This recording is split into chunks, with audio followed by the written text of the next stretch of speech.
Glória a Deus, eu saúdo a igreja com a paz do Senhor Jesus. Amém. Amém. Que bom estarmos aqui louvando a Deus. Como é bom, se você realmente derramar o seu coração diante de Deus e louvar mesmo.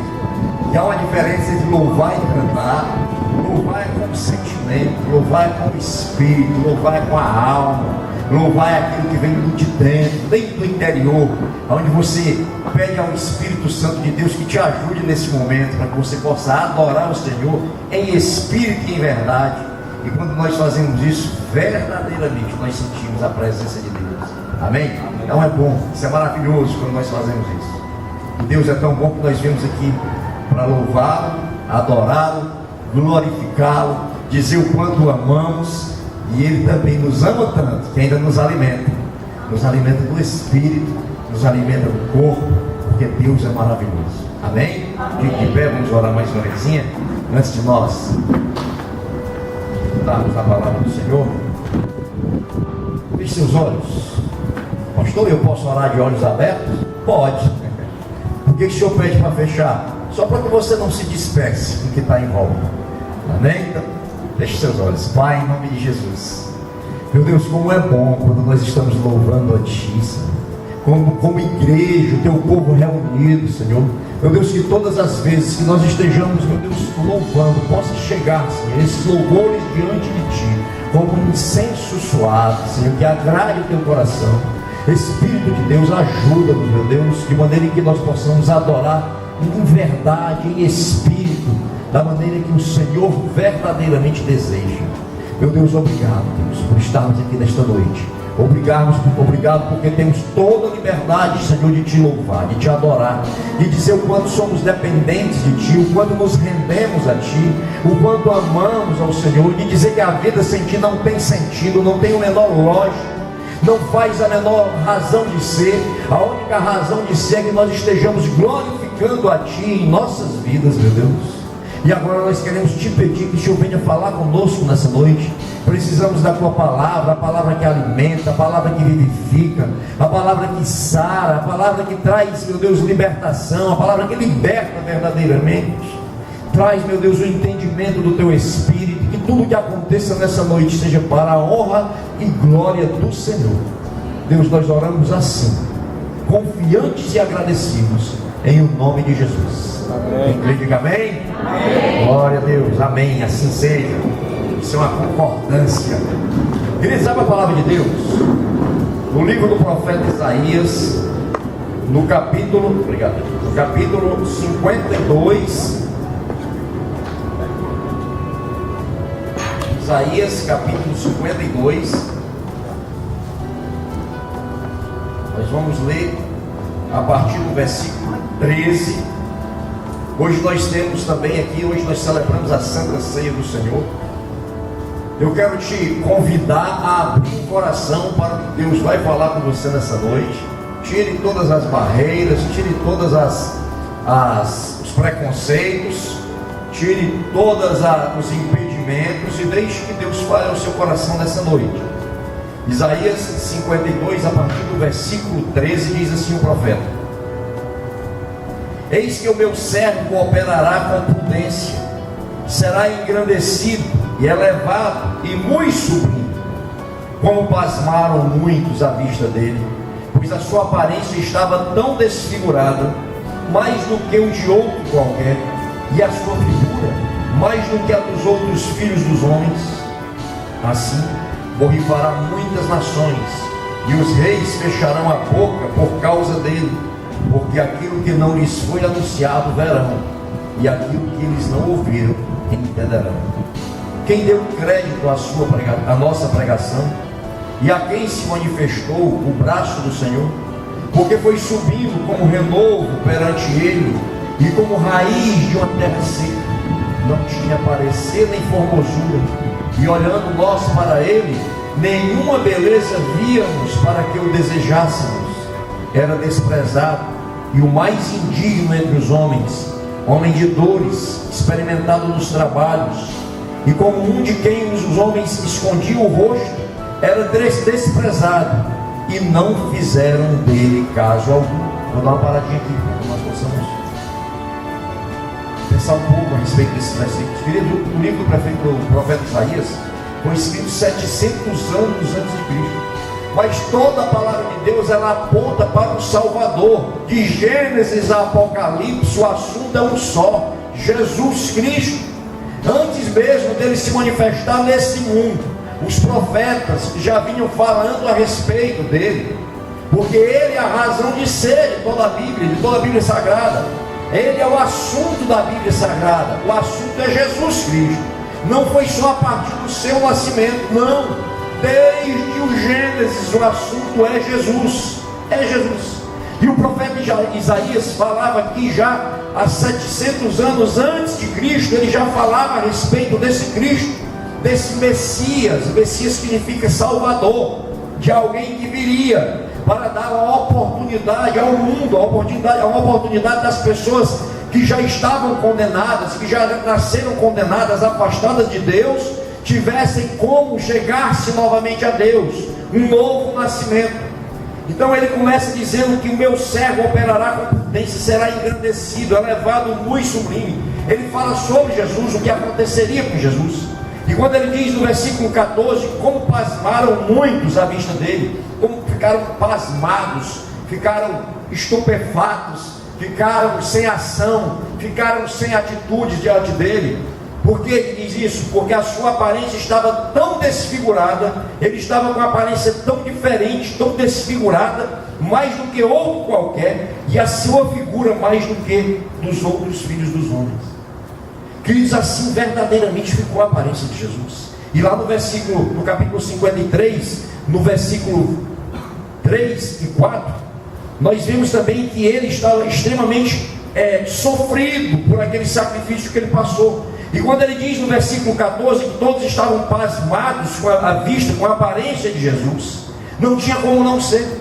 Se você ler a palavra de Deus, você vai ver que ele foi esbofeteado quando ele foi interrogado por Anás, está no livro de João, no Evangelho de João.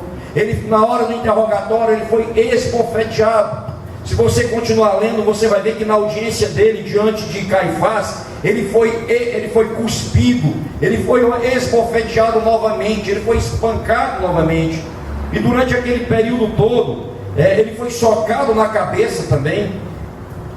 Diante de Pilatos o mandou açoitar. Ele foi açoitado diante de Pilatos. Os soldados o espancaram. Tudo isso está escrito na palavra de Deus. Tudo isso ele passou. É evidente que ele estava completamente desfigurado. Ele sofreu tudo isso naquele momento. E a palavra diz assim, olha, as pessoas ficavam impressionadas com ele. Mas o profeta, no versículo 15, ele já lança aqui também, na profecia dele, algo que aconteceria no futuro. Quando ele diz assim, e os reis da terra fecharão a sua boca por causa dele, porque aquilo que não lhes foi anunciado verão, e aquilo que eles não ouviram entenderão, porque haverá um dia onde esse mesmo Jesus que foi esbofeteado, esse Jesus que foi rejeitado, esse Jesus que foi preso, que foi torturado, esse mesmo Jesus vai voltar. E as pessoas vão ver que aquele Jesus que foi desprezado, ele volta em glória, em autoridade, com todo o poder, amém? Amém. O profeta Isaías já falava a respeito disso. No versículo 15 é isso que ele diz, porque, queridos, a mensagem do Evangelho não é simplesmente a que um homem morreu, a que Jesus morreu. Porque certa vez eu li alguém que dizia assim, anunciar que alguém morreu pode se anunciar também que Napoleão morreu. Então não é a mensagem do Evangelho, não é simplesmente que Cristo morreu, isso é só um fato histórico. A mensagem do Evangelho é que Cristo morreu, mas morreu pelos nossos pecados. A mensagem do Evangelho é que Ele morreu em lugar nosso, e que Ele ressuscitou, e que Ele vive, reina para todo sempre, e voltará. Amém. Amém? Essa é a mensagem do Evangelho. Você e eu somos tão culpados pela morte de Jesus quanto Anás, Caifás, Pilatos e tantos outros. Essa é a verdade. E no capítulo 53, O profeta diz: quem deu crédito à nossa pregação, a quem se manifestou o braço do Senhor. Ele foi subindo como renovo perante ele, como raiz de uma terra seca. Uma raiz de uma terra seca é algo que não tem sustentação. Raiz de uma terra seca, ela é seca, ela não tem vida. Jesus naquele momento estava como raiz de uma terra seca. Ele estava em corpo, ele estava no físico, no corpo humano. Ele estava encarnado, ele era carne como eu e você. E foi dessa forma que ele passou, que ele sofreu, da maneira em que a Bíblia relata. Mas vejam, olhávamos para ele, diz a palavra, não havia beleza nenhuma para quem o desejasse. Era desprezado, o mais indigno entre os homens, homem de dores, experimentado nos trabalhos, e como um de quem os homens escondiam o rosto, era desprezado, e não fizemos dele caso algum. Você imagina Deus, Jesus, Deus, na forma de homem, criador de todas as coisas, vir na forma de homem e ser desprezado pela criatura. E hoje, muitos ainda desprezam. Muitos ainda desprezam esse Jesus. E não é mais nem pintado, nem apresentado como esse homem de dores, experimentado em trabalho, porque Jesus, ele era um trabalhador, acima de tudo na obra do Pai, acima de tudo na pregação do Evangelho do Reino. Ele era um trabalhador desse Evangelho. Pastor, e que Evangelho do Reino é esse? O Evangelho do Reino de Deus. Hoje é apresentado um Jesus tão bonito, tão pintadinho, parece um ator de Hollywood, e ainda assim as pessoas desprezam. Você imagina se visse Jesus como viram naquela época, dessa forma. Muitos questionavam: como que é Deus? Como que é Deus passando por tudo isso? Não entendiam, esperavam alguém que viesse implantar um reino do ponto de vista humano, um reino do ponto de vista físico, material. Alguém que chegasse aqui com toda a pompa, com toda a riqueza, materialmente falando, e de repente vem alguém o oposto daquilo, que tinha nascido numa situação, numa manjedoura, alguém que não tinha nenhuma vida abastada financeiramente, pelo contrário. E aí eles começavam a questionar, porque eles não entendiam que era o reino de Deus, como ainda hoje muitos não entendem e continuam pregando um reino de Deus aqui na terra. Quando Jesus diz lá em Lucas: o meu reino não é deste mundo, o meu reino não é de aparência, o meu reino não é comida nem bebida, mas o meu reino é justiça, paz e alegria no Espírito. Jesus diz de forma tão clara que diz no Evangelho de Lucas o que é o reino de Deus: paz, justiça e alegria no Espírito. Em outra passagem de João ele diz: o meu reino na verdade é em você. O reino de Jesus acontece em nós, dentro de nós. É esse o verdadeiro lugar onde Jesus habita, onde Deus habita, no meu coração e no teu coração. Amém? Amém. Você pode dar uma glória a Deus? Glória a Deus. Versículo 4. Verdadeiramente ele tomou sobre si as nossas enfermidades e as nossas dores levou sobre si, e nós o reputamos por aflito, ferido de Deus e oprimido. Mas ele foi ferido pelas nossas transgressões e moídos pelas nossas iniquidades. O castigo que nos traz a paz estava sobre ele, e pelas suas pisaduras fomos sarados. Preste atenção, o que é que a Bíblia está dizendo? Ele estava dizendo assim: olha, ele foi ferido, realmente ele levou sobre ele as nossas doenças, as nossas dores, as nossas enfermidades. Nós o reputamos, olhamos para ele e dissemos: este homem é um aflito, é um castigado por Deus. É isso que dizia aqui. Isso que os judeus muitas vezes diziam, não entendiam que Jesus estava ali por uma vontade pessoal, volitiva. Quando ele foi preso, ele disse: olha, se eu não quisesse ser preso, ninguém me prenderia. Eu pediria ao Pai que exércitos de anjos desceriam aqui, mas eu vou me deixar ser preso. Eu vou me deixar passar por todos esses castigos por amor a você. Inclusive você que está me prendendo, Jesus era de dizer, porque o amor dele era para toda a humanidade, como é até hoje, toda a humanidade. Então quando ele levou sobre ele as nossas enfermidades, a Bíblia diz que ele foi ferido, mas ele foi ferido pelas nossas transgressões, transgredia aquilo que nós fazíamos contrário a Deus, contrário à palavra de Deus. O pecado é uma transgressão, o pecado é uma iniquidade, e foi por conta disso, por culpa disso, pelas nossas iniquidades, pelas nossas transgressões, Jesus passou por tudo aquilo. Queridos, isso é tão importante que nós entendamos o sacrifício de Jesus, a ressurreição de Jesus, a razão disso, que nós possamos entender o que é o reino de Deus, por que ele fez isso, que nós possamos entender que verdadeiramente aquele castigo era para estar sobre nós, eu e você, sem exceção. Pastor, isso era só lá para Caifás, Anás e Pilatos? Não! Toda a humanidade peca, todos pecaram e destituídos estão da glória de Deus, portanto o castigo era para todos. Que amor tremendo, que amor maravilhoso, sabe? Aí ele diz aqui, e pelas suas pisaduras nós fomos sarados.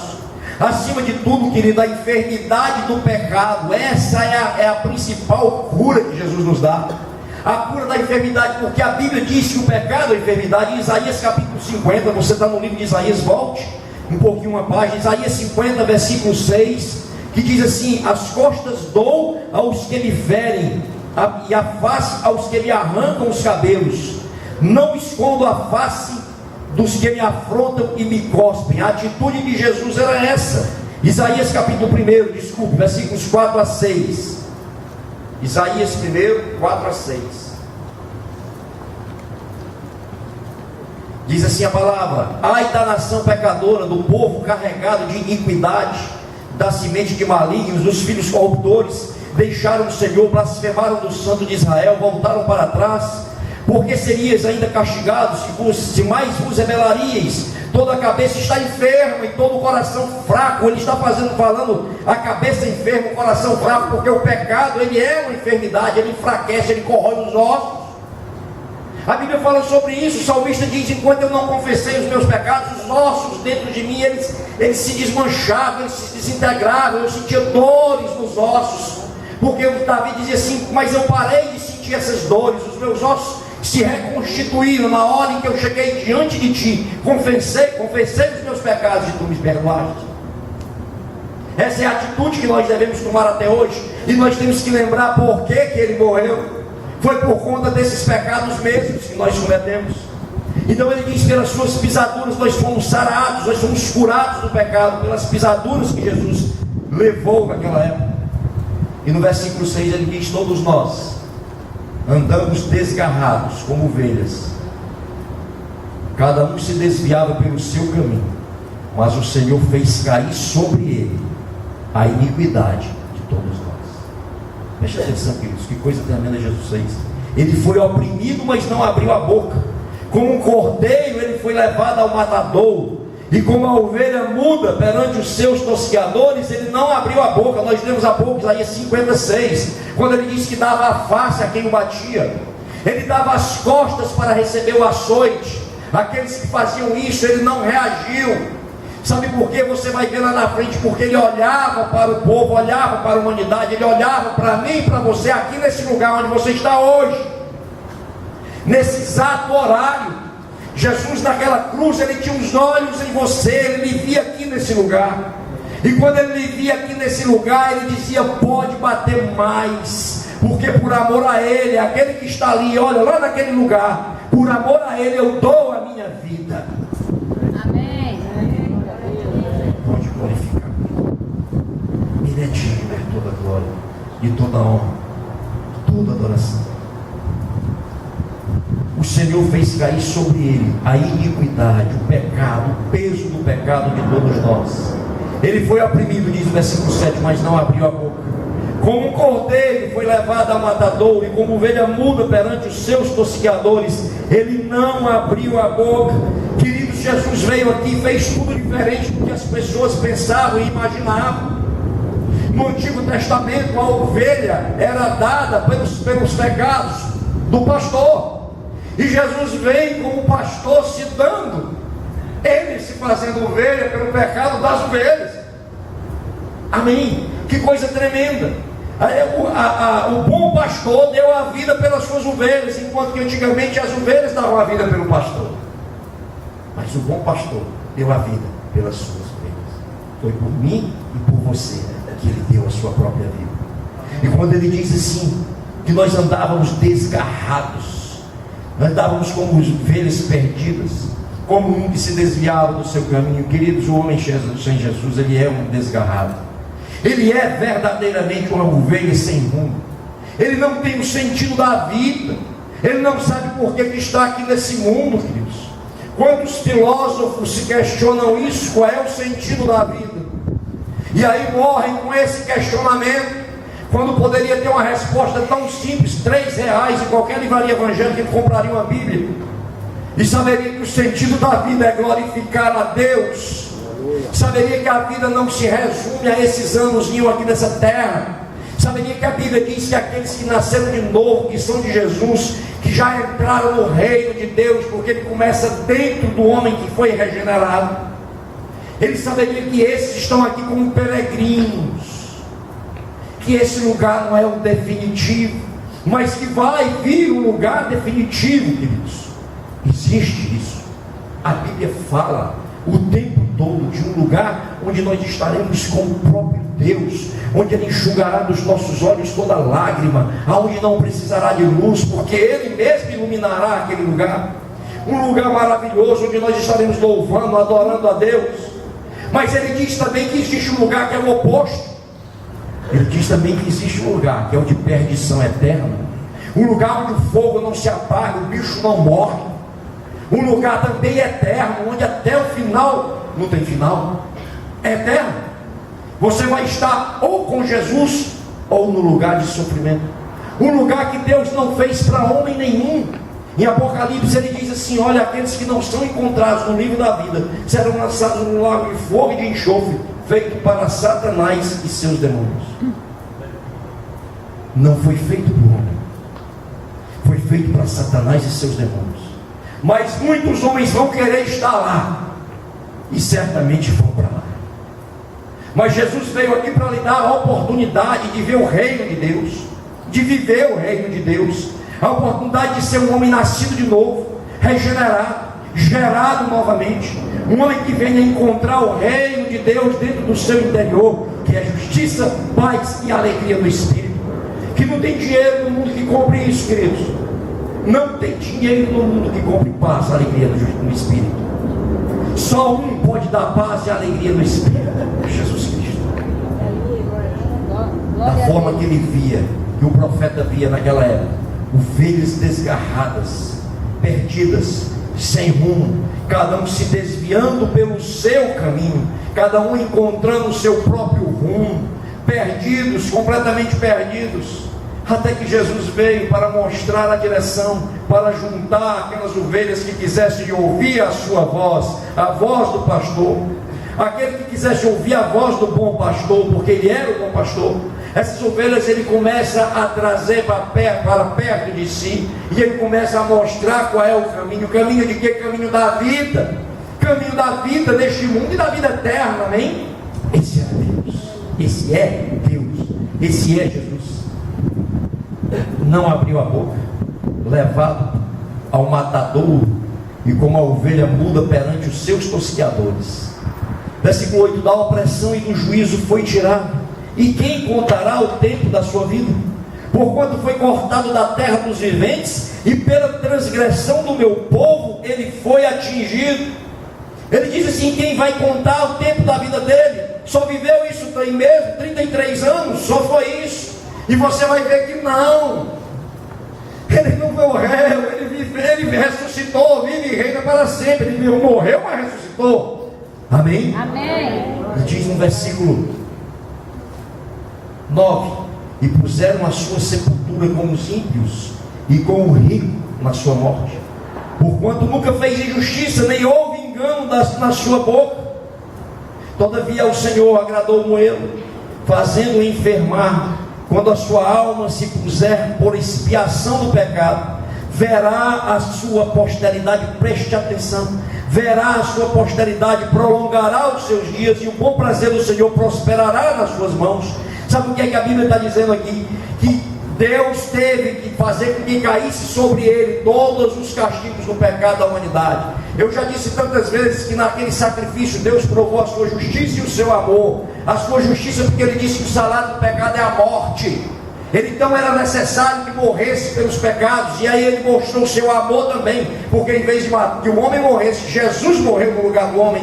Então Jesus cumpriu naquela cruz a justiça de Deus e o amor de Deus. Amém? Você está comigo? Amém. Glória a Deus. E ele diz assim: ele vai ver a sua posteridade. Sabe o que é que acontece? Jesus já via a posteridade dele, e hoje Jesus vê a posteridade daquele sacrifício. Jesus vê quantos milhões de pessoas hoje são dele, são salvas, professam a fé em Cristo, vivem verdadeiramente para a glória de Deus. Ele está vendo a posteridade dele, que Isaías já previu, já profetizou 700 anos antes disso acontecer. E no versículo 11 diz: o trabalho da sua alma ele verá, olha aí, e ficará satisfeito com o seu conhecimento. O meu servo, o justo, justificará muitos, porque as iniquidades deles levará sobre si. A recompensa de Jesus, essa recompensa foi o penoso trabalho da alma dele, da sua alma. Essa recompensa sou eu e você, que um dia já abrimos o coração, já entendemos o tamanho desse amor e já entregamos a ele as nossas vidas. Essa é a recompensa de Jesus. Foi para isso que ele morreu naquela cruz. Esse era o objetivo dele. No versículo 17 diz: pelo que lhe darei a parte de muitos, e com os poderosos repartirá ele o despojo. Quando derramou a sua alma na morte, e foi contado com os transgressores, mas ele levou sobre si o pecado de muitos, e pelos transgressores intercedeu. Sabe o que aconteceu, queridos? O juiz tomou o lugar do criminoso. O juiz tomou o lugar do criminoso e cumpriu os requisitos da própria lei. Que coisa tremenda! Quanto amor! Isso ele fez. A lei foi satisfeita, de modo que diz que na graça de Deus, Deus pode perdoar todos aqueles, sem exceção, que recebem o seu Filho como Senhor e Salvador. Amém. Amém. Queridos, a porta vai se fechar. O tempo urge. O tempo urge. A porta vai se fechar. Jesus ele está falando com todos nós, com aqueles que já entregaram a vida a Jesus, porque ele diz: aqueles que perseverarem terão a coroa da justiça, a coroa da glória. Aqueles que perseverarem, pastor, eu já entreguei a vida a Jesus, já convidei, glória a Deus, meu irmão. Mas existe um caminhar com Jesus, existe uma intimidade com Ele, existe uma necessidade de que você o glorifique na sua vida. E se você ainda não fez essa opção de entregar a vida a Jesus, de convidar Jesus para morar no seu coração, faça, e faça urgentemente. Alguém já disse que nós vivemos nesse mundo, queridos, como se fosse numa fila.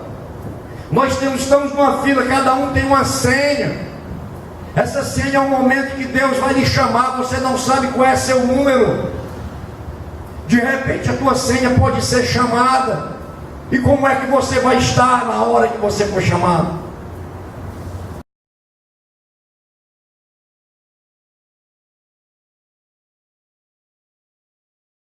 E se você for chamado, querido, se você ainda não tiver feito sua opção, perdeu as oportunidades que você tinha, não tem mais jeito, a porta se fechou. Isso é muito sério, isso precisa ser pregado, a palavra de Deus precisa ser pregada. Nós falamos aqui sobre o reino de Deus, nós vamos participar da ceia do Senhor, uma data importante, um sacramento que Deus mesmo mandou que o homem cumprisse. Participar da sua ceia, aonde o pão representa o seu corpo, o vinho ou o suco de uva representa o seu sangue, que foi vertido naquela cruz por amor a mim e a você. O corpo que foi moído, como nós vimos há pouco, por culpa minha e sua. Pastor, minha não, sua sim. E minha também.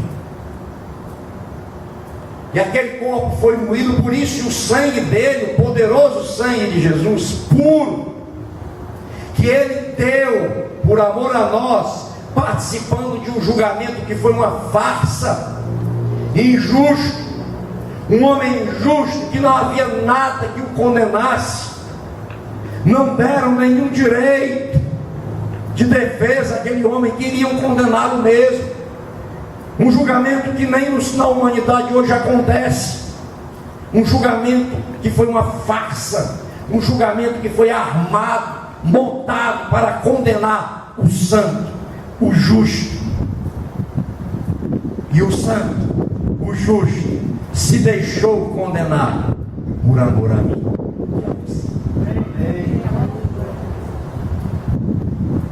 Jesus disse: aquele que não comer da minha carne e não beber do meu sangue, não verá o reino de Deus. Eu imagino quando ele falou isso, o escândalo que deve ter sido, porque as pessoas não entendiam, né? As pessoas talvez não, certamente, muitos ali estavam entendendo algo literal. Como comer o sangue, beber o sangue? Como comer a carne? Que canibalismo é esse? Eles não entendiam. Não entendiam que Jesus estava fazendo uma metáfora, que ali Jesus estava falando de algo espiritual. Ele dizia: eu quero que você entenda isso hoje, porque você vai participar da Santa Ceia. Quando você come o pão, um pão normal, aquele pão ele se integra a você.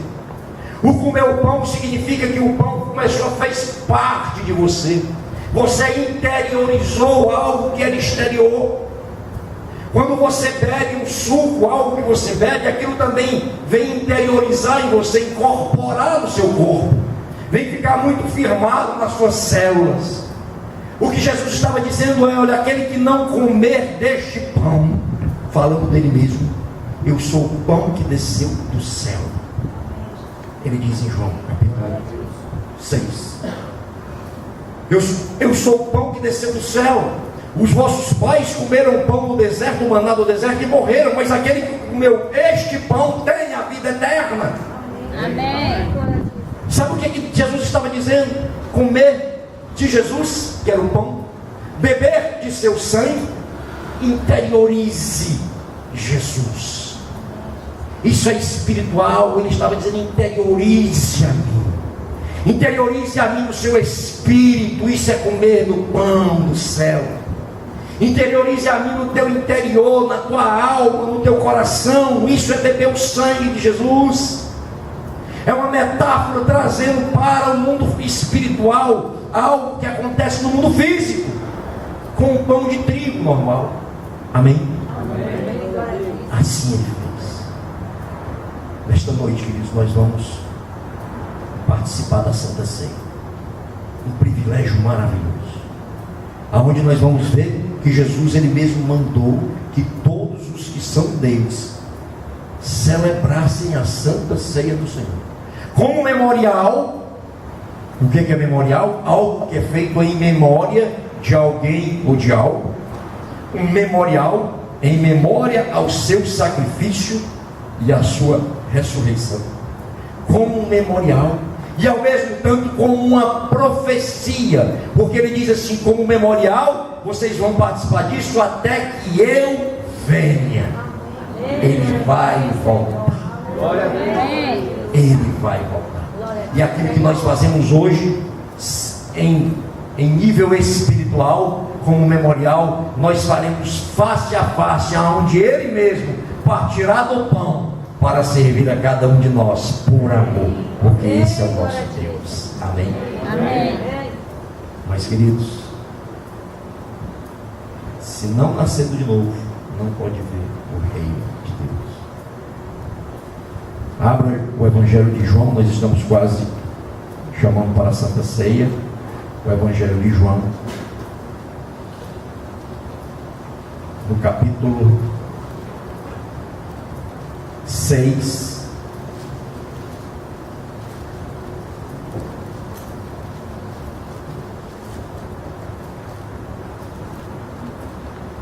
capítulo 6, no versículo 47. Na verdade vos digo que aquele que crê em mim tem a vida eterna. Aquele que crê em mim tem a vida eterna. Ele não está dizendo terá, ele está dizendo tem.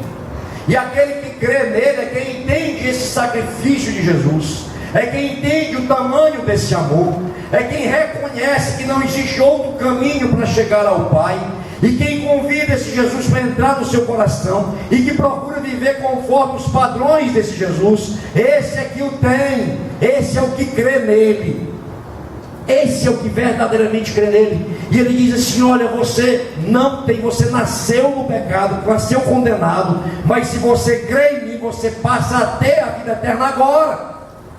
Que coisa tremenda. Pastor, eu pensei que era só quando morria. Não, é agora. Porque aquele que não crê em Jesus, ele está vivo nesse corpo. Ele pode estar nas academias, todo bonitão ou toda bonitona no físico, mas ela já está morta no espírito. Ele já está morto no espírito. Quando ele deixar esse corpo, ele não vai para o lugar da glória. Já aquele que crê em Jesus, que entrega a vida a ele, ele passa a receber essa vida eterna agora. De maneira que quando ele deixar esse corpo, ele que já tem a vida eterna, que já está vivo eternamente, continuará vivo eternamente. Amém. Glória a Deus, você está vivo eternamente. Glória a Deus, se você já recebeu o Senhor Jesus, que você já tem a vida eterna. Glória a Deus por isso. E se você que não tem ainda, você pode ter ainda hoje, nessa noite, fazendo uma opção, simplesmente dizer assim: Senhor Jesus, eu entendi, eu quero receber essa vida eterna, eu quero verdadeiramente que o Senhor venha fazer morada no meu coração. Você pode tomar a sua decisão hoje. Não perca tempo. Se hoje escutares a minha voz, não endureçais o vosso coração, diz a palavra. Não endureça. Não deixe que preconceitos, não deixe que tradições, não deixe que a religiosidade lhe prenda a você ter uma vida de desobediência a Deus. Não deixe. Quebre todos os seus preconceitos, quebre todos os seus paradigmas. Abra verdadeiramente o coração para Jesus, em nome de Jesus. Ele está falando com muita gente nessa noite, eu sei disso. Amém. No versículo 48 ele diz: eu sou o pão da vida. Vossos pais comeram maná no deserto e morreram. Este, ele está falando dele, este é o pão que desce do céu, para que o que dele comer não morra. Eu sou o pão vivo que desceu do céu. Se alguém comer desse pão, viverá para sempre. Olha aí, queridos, para sempre. Para sempre. Uma decisão que você toma hoje tem um efeito eterno na tua vida. É para sempre. Não é por décadas. É para sempre. Aleluia, que Jesus maravilhoso. Eu sou o pão vivo que desceu do céu. Se alguém comer desse pão, viverá para sempre. E o pão que eu lhe der é a minha carne, que eu darei pela vida do mundo. Ele deu verdadeiramente, ele desceu do seu trono de glória. Ele se humilhou na forma de homem. Ele se despojou do poder de Deus que ele tinha. E veio aqui nessa forma humana e deu a sua própria carne. Você está comigo? Amém. Se você não comeu ainda dessa carne e não bebeu desse sangue, faça isso nessa noite. Interiorize. Isso é comer da carne. Interiorize esse Jesus. Traga para o mais íntimo do seu ser. Faça com que Jesus faça parte de cada microcélula do seu organismo. Faça com que o sangue de Jesus faça parte do seu sangue. Faça isso nessa noite, meus queridos. A parte difícil ele já fez. A parte fácil é a sua, é a minha, é uma decisão. Receba essa vida eterna. No versículo 53 ele diz assim: na verdade vos digo que se não comerdes a carne do Filho do Homem e não beberdes o seu sangue, não tereis vida em vós mesmos. Se você não interiorizar a Jesus, se você não trouxer para o seu íntimo esse Jesus, se ele não fizer parte do teu espírito, da tua alma, ele está dizendo que você não vai ter vida em você mesmo. Por isso que existem tantas pessoas que parecem zumbis, mortos-vivos, vão passando por esse mundo, sem rumo, sem esperança, deprimidos, tristes, porque não tem vida em si mesmo.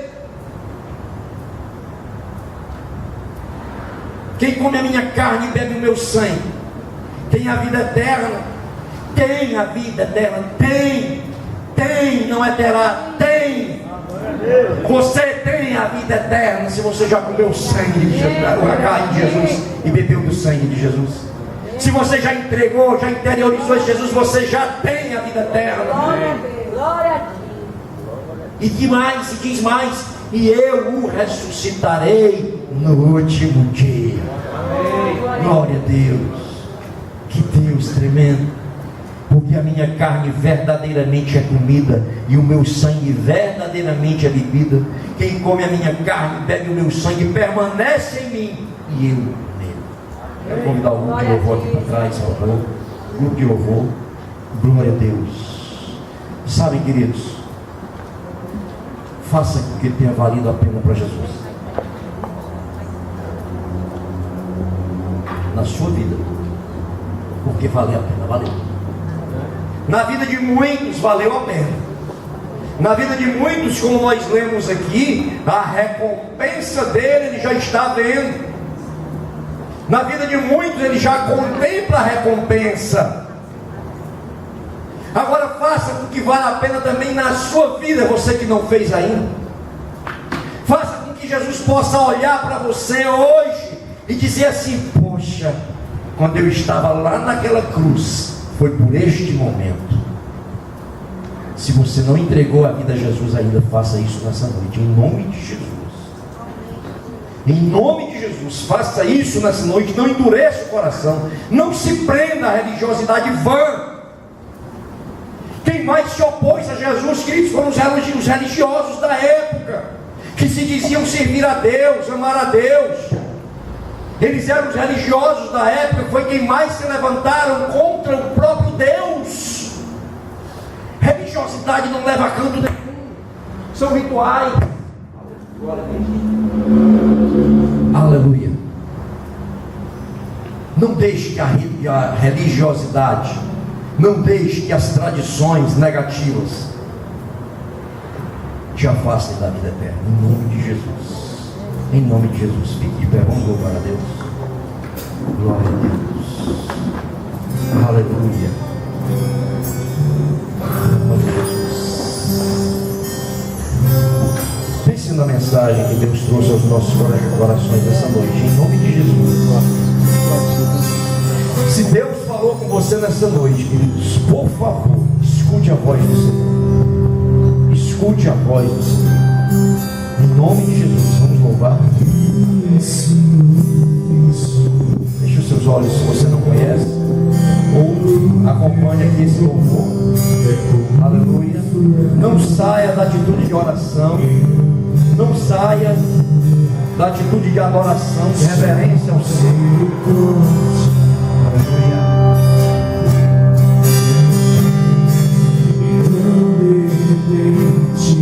Vejo as minhas aflições e só vejo a glória e sendo pão maravilhoso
Ele é acelerado, não tenho tempo.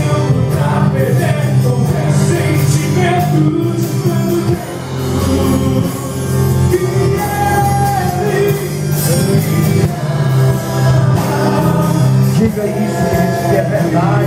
Ele te ama. Pode abrir a boca e dizer isso.